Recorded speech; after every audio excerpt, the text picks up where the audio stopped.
Maisha ni siri nzito.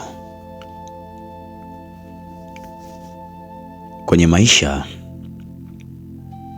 kuna watu ambao huwa tunawaamini kwa moyo wote. Tunawapa nafasi katika maisha yetu, nyumba zetu na hata asili zetu. Lakini vipi kama mtu unayemwamini kuliko wote ndiye anayekuja kuwa sababu ya maumivu yako makubwa katika maisha yako? Hii ni simulizi mpya kuwahi kutokea. Ni simulizi ya Anna na Diana. Walikuwa dada wawili waliozaliwa tumbo moja na kupendana kupita kiasi. Hakuna aliyowahi kufikiria kwamba siku moja mapenzi yao ya kindugu yangetikiswa na mwanaume mmoja. George alikuwa mwanaume wa Anna, mwanaume mwenye heshima, mwenye upendo na mwenye ndoto ya kuwa baba. Lakini ndoto hiyo ilionekana kuwa mbali kila siku zilivyokuwa zinazidi kwenda. Miaka miwili baada ya ndoa yao, Diana alifika Dar es Salaam kutafuta maisha. Kilichoanza kama msaada wa kifamilia kiligeuka kuwa siri hatari. Siri ambayo ilikuja kubadilisha maisha yao ya furaha na kuwa huzuni. Je, nini kilitokea? Kwa nini familia iliyokuwa na mfano wa upendo ilikuja kuvunjika? Nani alikuwa chanzo cha maumivu yote? Karibu usikiliza simulizi ya kusisimua yenye usaliti, wivu, majuto na fundisho kubwa la maisha ya kila siku. Simulizi inayokwenda kwa jina la Utamu wa Shemeji. Hii ni Simulizi TZ. Mimi langu jina ni Mr. A Romantiki kutoka hapa. Hii ni simulizi mpya kabisa na huu ni mwanzo wa sehemu ya kwanza. Jambo la msingi, usisahau kusubscribe chaneli yetu ili uweze kuwa wa kwanza kupata simulizi na vipindi vyetu mbalimbali. Na sasa tuanze mwanzo huu. Arusha ilikuwa nyumbani kwa wadada wawili waliopendana kuliko kitu chochote duniani. Anna na Diana walizaliwa tumbo moja, wakakulia nyumba moja, wakashiriki karibu kila jambo katika maisha yao tangu wakiwa wadogo. Watoto wengi walikuwa wakisema kuwa hawa wawili walikuwa zaidi ya dada.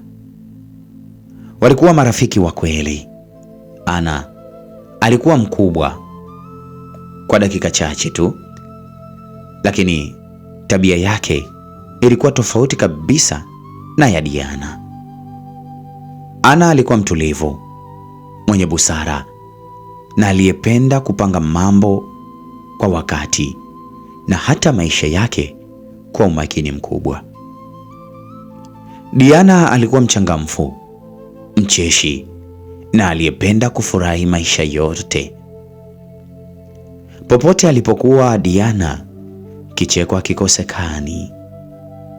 Siku moja walikuwa wameketi nje ya nyumba yao jioni, wakitazama jua. Muda huo lilikuwa likizama.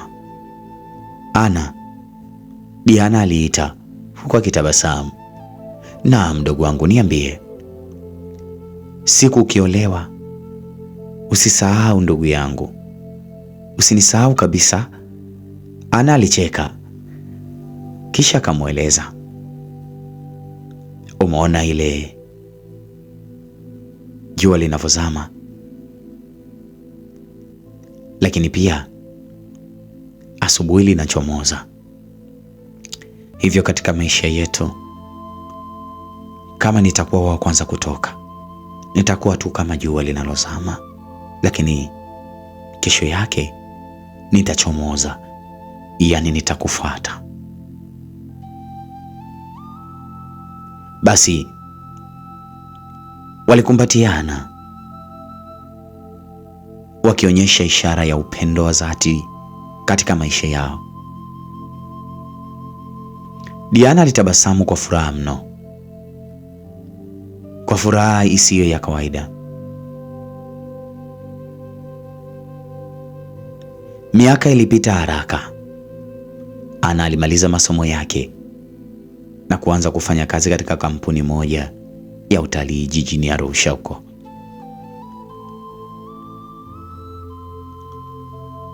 Huko ndiko alipokutana na mwanaume aliyeitwa George.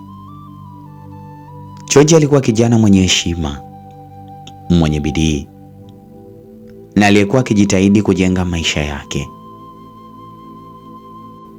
Mara ya kwanza walikutana katika kikazi. Mara ya pili wakaanza kuzungumza mara kwa mara na kisha wakajenga uhusiano. Ndani ya muda mfupi urafiki wao ukageuka kuwa mapenzi, tena mapenzi yaliyokuwa na upendo wa dhati. Basi siku moja George alifika nyumbani kwa wazazi wa Ana akiwa na nia moja tu, kumtambulisha rasmi ili awe mwenza wake. Baada ya mazungumzo marefu na familia, kila mtu aliridhika. George alikuwa mwanaume aliyekuwa na malengo mapana na makubwa juu ya mwenza wake. Alimheshimu Ana na zaidi ya yote alimpenda kwa moyo wake wote. Basi miezi kadhaa baadaye harusi ilifanyika. Ilikuwa harusi ya furaha kubwa. Wageni walicheza. Hakika familia zilifurahi kuliko kawaida. Na Diana alikuwa mmojawapo wa watu waliokuwa na furaha zaidi siku hiyo. Alikuwa akitabasamu muda wote. Lakini wakati ulipofika wa kumuaga dada yake, machozi yalianza kumtoka. Dada, usinisahau. Ndipo Ana akamkumbatia mdogo wake. Nilishakuahidi. Mimi ni kama jua, nitazama jioni, asubuhi nitachomoza. Siwezi kukuacha hata siku moja. Nitakumisi sana mdogo wangu. Na mimi pia. George akasimama pembeni akiwa na tabasamu lililobeba hisia kali. Kisha akasema, Diana, usijali shemeji yangu. Hata ukitaka kuja leo, njoo tu. Utakuja kututembelea Dar. Wala usijali. Mlango utakuwa wazi kwa ajili yako. Diana alicheka. Usije ukabadilisha maneno hayo shemeji. Usijali, ninaloliongea nalimaanisha. Wacha tufike. Mambo akishakaa sawa, utakuja. Hayawezi kubadilika kabisa maneno yangu. Basi baada ya harusi, Ana na George walihamia Dar es Salaam. Maisha yao yalianza vizuri. Walipanga nyumba nzuri sana. Wakafanya kazi kwa bidii na kila aliyewaona alitamani kuwa na ndoa kama yao. Mwaka mmoja ukapita, kisha mwingine ukapita. Lakini kulikuwa na jambo moja lililoanza kuwatesa kimya kimya kila mmoja. Hawakuwa wamepata mtoto. Hivyo mwanzoni hawakutilia maanani hata kidogo. Waliona muda bado na mambo mengine yatakaa tu sawa. Lakini kadri siku zilivyozidi kwenda, jambo hilo likaanza kuwa mzigo moyoni mwao.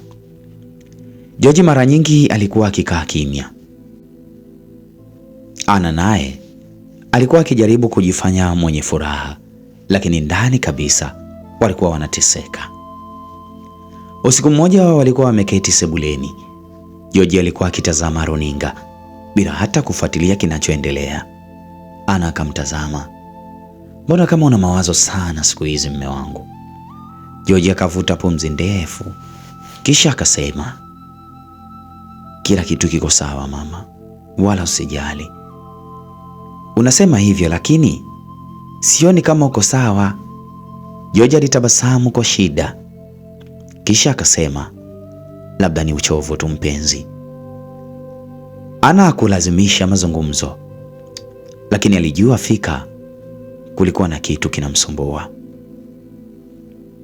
yaani kinamsumbua mume wake. Wakati huo huo, katika jiji la Arusha, maisha ya Diana hayakuwa yakienda vizuri kama alivyokuwa akitarajia. Baada ya kumaliza masomo yake, alipambana sana kutafuta kazi kwa muda mrefu bila mafanikio makubwa. Kila alipojaribu, mambo yalikwama. Siku moja akiwa amekaa nyumbani, simu yake iliita.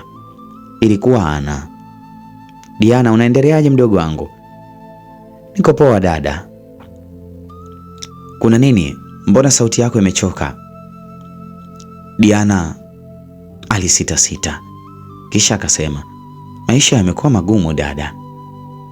Ana akafikiria kwa sekunde kadhaa, kisha akasema, sasa Diana, kwa nini usije da?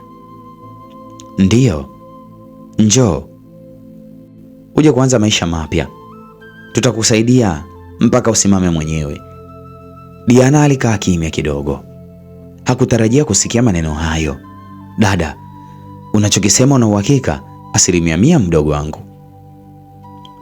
Diana akahisi furaha kubwa moyoni mwake. Kwa mara ya kwanza baada ya muda mrefu aliona mwanga wa matumaini. Aliamini kuwa safari hiyo ilikuwa mwanzo wa ukurasa mpya katika maisha yake, ukurasa ambao ungeleta furaha siku zote za maisha yao. Siku chache baadaye, Diana alianza kujiandaa ili aweze kuondoka Arusha kuelekea Dar es Salaam. Basi baada ya kujipanga na kujiandaa, basi lilikuwa likikata kilomita moja baada ya nyingine kuelekea Dar es Salaam. Diana alikuwa amekaa dirishani huku akitizama mandhari nzuri zilizokuwa zinapita mbele ya macho yake. Mara kwa mara alitabasamu, mara kwa mara alifikiria maisha mapya yaliyokuwa yanamsubiri. Mungu, naomba safari hii iwe mwanzo wa mafanikio yangu, alinong'ona moyoni mwake.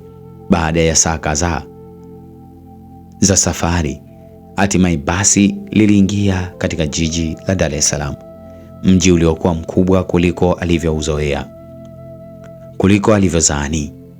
Magari yalikuwa mengi mno, watu wengi, biashara kila kona. Moyo wake ulijaa matumaini. Ndipo aliposhuka kituoni, macho yake yakaanza kuwatafuta Ana na George. Lakini haikuchukua muda, alimuona dada yake. Basi Diana baada ya kuwaona aliwakimbilia huku akitabasamu. Diana, Ana, walikumbatiana kwa furaha kubwa. Dakika chache baadaye George naye alifika. Karibu da shemeji. Asante sana shemeji.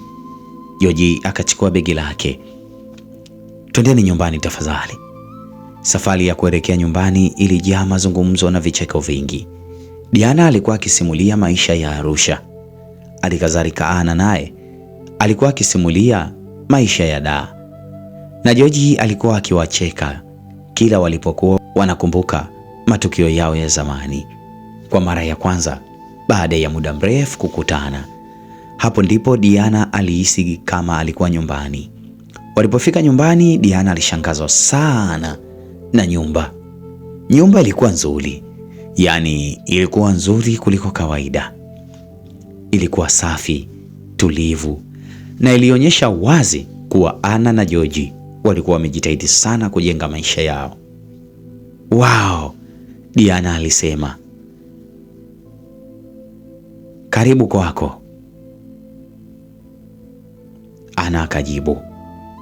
Usiku huo walikula pamoja, walicheka pamoja na walizungumza mpaka muda wa kulala ulipofika. Kabla ya kwenda chumbani kwake, Diana alisimama kwa sekunde kadhaa akiwaangalia Ana pamoja na George wakiwa wapo pembeni yake. Walionyesha kuwa wanampendana sana na wana mapenzi ya kweli yasiyo ya kawaida. Kwa kweli, walionekana wanandoa kwenye furaha isiyo ya kawaida. Moyo wake ukajaa amani na burudani. Diana hakika alifurahi kumwona dada yake akiwa na maisha mazuri.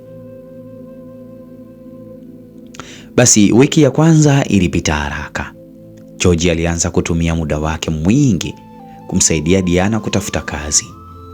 Aliwasiliana na marafiki zake, aliulizia nafasi mbalimbali za kazi, na kila siku alikuwa akimuuliza hali yake. Sijakata tamaa shemeji, wala usijali na kupambania, George alimwambia shemeji yake ambaye ni Diana. Siku moja kazi itapatikana, wala usijali. Asante sana shemeji kwa kunipambania, lakini pia kwa kunijali. Ana alifurahi sana kusikia hivyo na kuona kuwa familia yao inaishi kwa amani. Alifurahi kuona mume wake akimjali mdogo wake isivyo kawaida. Hakukuwa na jambo lolote lililompa wasiwasi. Baada ya wiki kadhaa, George alipokea simu muhimu sana. Baada ya kumaliza mazungumzo, aliingia sebuleni akiwa na tabasamu mwanana. Wewe, nina habari njema. Diana akainuka haraka. Habari gani tena hiyo shemeji? Kuna kampuni moja inatafuta wafanyakazi. Kweli? Ndiyo. Diana akahisi moyo wake ukidunda kwa kasi isiyo ya kawaida. Niambie shemeji, nifanye nini sasa? Kesho asubuhi tutaenda. Diana alishindwa kuficha furaha yake. Alimkumbatia Ana, kisha akamshukuru George. Tena alimshukuru mara kwa mara. Usiku huo Diana hakulala mapema. Alikuwa akifikiria maisha yake mapya, lakini pia alikuwa anawaza namna ambavyo kesho ataenda kwenye interview. Kesho yake walienda kwenye usaili. Diana alijitahidi kujibu maswali yote kwa ujasiri. Baada ya siku chache, simu ilipigwa. Alikuwa amepata kazi. Furaha ikatawala nyumba nzima. Ana alicheza kwa furaha, George alitabasamu, na Diana alihisi maisha yake hatimaye yameanza kubadilika. Diana ni moja ya wanawake waliokuwa wamebarikiwa na Maulana. Diana alikuwa mzuri. Alikuwa na ngozi nyororo. Alikuwa na sura nzuri. Watoto wa kisasa wanasema baby face. Mara kwa mara alipokuwa akienda kazini, alikuwa anavaa kwa kupendeza. Hakika watu wengi walichanganyikiwa juu yake. Basi miezi miwili ilipita. Taratibu Diana alianza kuzoea maisha ya Dar. Alikuwa anaenda kazini, anarudi nyumbani, na maisha yalionekana kwenda vizuri sana. Lakini kuna jambo moja ambalo alianza kuligundua. George alikuwa mtu wa mawazo kuna muda, na mara nyingi alikaa kimya. Mara nyingi alionekana mwenye huzuni. Siku moja walibaki wawili sebuleni. Wakati Ana alikuwa ametoka kidogo, walikuwa wakiangalia runinga. Ndipo Diana alimuuliza shemeji yake, Shem, naam, mbona unaonekana kama kuna jambo ambalo linakusumbua? Hapana bwana, mbona mimi nipo kawaida. George alisita, lakini pia akamuuliza, kwa nini unasema hivyo? Mara nyingi unaonekana una mawazo. George akatabasamu kidogo, kisha akamweleza, ni mambo ya maisha tu. Unajua kazini, na kazi nyingi sana. Kwa hivyo kuna muda, kuna mipango mingi na kuwa naifikiria ndani ya kichwa changu. Diana kuridhika na jibu hilo. Alijua kulikuwa na kitu zaidi. Siku chache baadaye mambo yalienda. Diana alikuwa anapenda sana kufurahi, kutabasamu na kutoka. Siku moja wakiwa wamekaa zao sebuleni wakiwa wanatizama television, Diana alikuwa ametoka zake kuoga. Hivyo alipita sebuleni akiwa amevaa kanga moja tu. Kwa bahati mbaya, akiwa anapita alikuwa amedondosha sabuni yake, ndipo alipoiokota, huku George akiwa anamwangalia. George alibaki akishangaa baada ya kumwona shemeji yake akiwa inainama na kuokota sabuni. Alimezea mate kimya kimya, kisha akaendelea kuangalia TV yao. Basi siku chache baadaye, Diana alisikia mazungumzo kati ya Ana na George. Hakukusudia kusikiliza, lakini sauti zao zilikuwa wazi. Tujaribu tena hospitali nyingine, Ana alisema. Nimechoka kuzunguka hospitali zote. Tafadhali George, tafadhali George. Ukimya ukatawala kwa sekunde kadhaa, kisha George akasema kwa sauti ya chini, nataka mtoto Ana, tafadhali Ana. Diana aliganda. Kwa mara ya kwanza alielewa kilichokuwa kinamsumbua George, na ndiyo maana siku ile alimuuliza ya kwamba unaonekana una stress sana. Basi ndipo Diana aliondoka taratibu bila wao kujua. Usiku huo alikaa muda mrefu akifikiria. Alimwonea huruma sana George, lakini pia alimwonea huruma Ana, na alimwomba Mungu awasaidie. Kadri siku zilivyozidi kupita, ukaribu wao wa kifamilia uliongezeka. Walikuwa wakicheka kwa pamoja, wakila kwa pamoja, wakitazama televisheni kwa pamoja. Diana alikuwa ni mmoja ya wanawake warembo mno. Yaani, ninavyosema warembo, ni warembo ambao wametimia kwa kila kitu. Tena ni mrembo aliyebarikiwa. Sura yake ukimtazama, hakuna mwanaume ambaye anaweza kukubali kupita bila kurudi mara mbili kumwangalia. Akivaa nguo zilikuwa zikimkaa vyema kabisa. Basi mara nyingi alipokuwa akienda ofisini, alikuwa akipenda sana kuvaa vizuri. Na siku nyingine alikuwa akipewa lifti na shemeji yake, yaani George, pindi anapokuwa anapita njia ya kwenda ofisini kwake. Mpaka kazini walikuwa wanafika. Siku moja Diana alivaa sketi yake fupi iliyokuwa na rangi nyekundu. Baada ya kuaga, wakapanda kwenye gari, yeye pamoja na George. Wakiwa barabarani walipiga stori nyingi, tena nyingi sana. Hivi Shem, kitu gani unapenda sana katika maisha yako? Kitu gani unapenda sana? Kwa nini unaniuliza hivyo? Hapana, nimeuliza tu. Kitu ambacho napenda katika maisha yangu, napenda vingi, ila zaidi napenda familia yangu, yaani mke wangu. Oh, wow, ongela. Aise, mimi ninafurahi mno. Dada yangu ni mmoja ya wanawake waliopata wanaume bora sana na tena wenye misimamo mno. Amna bana shemeji, ni kawaida tu. Unajua kuna muda inabidi tufanye haya, kwa sababu wakishaanza kuja watoto hapa mambo yatakuwa mengi. Hivyo sina budi kumpenda mke wangu. Ninampenda kuliko kawaida. Naamini yeye ndio furaha yangu. Kwa hivyo tukibarikiwa watoto, unaweza kashangaa mapenzi yanahamia kwa watoto. Alicheka kidogo. Basi ghafla simu ya George ilianza kuita. Simu alikuwa ameweka kwenye pocket pale kwa mbele, huku pembeni kukiwa kuna chupa ya maji.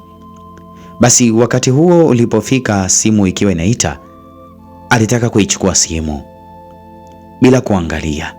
Ndipo alijikuta amegusa karibu na mapaja ya shemeji yake. Alishtuka sana. George alishtuka kuliko kawaida. Alibaki kama vile mtu aliyeganda. Sorry Shem, sorry. Alichukua simu na kupokea. Baada ya kumaliza kuzungumza, safari iliendelea, kimya kizito kikiwa kimetanda.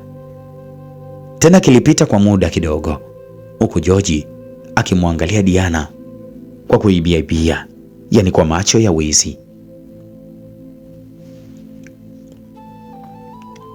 Huu ni mwanzo wa sehemu hii ya kwanza ya simulizi ya Utamu wa Shemeji. Hii ni Simulizi Tz. Mimi langu jina ni Mr. A Romantic kutoka hapa Simulizi Tz. Usisahau kusubscribe ili wa kwanza kupata simulizi na vipindi vyetu mbalimbali. Asante na kwa heri.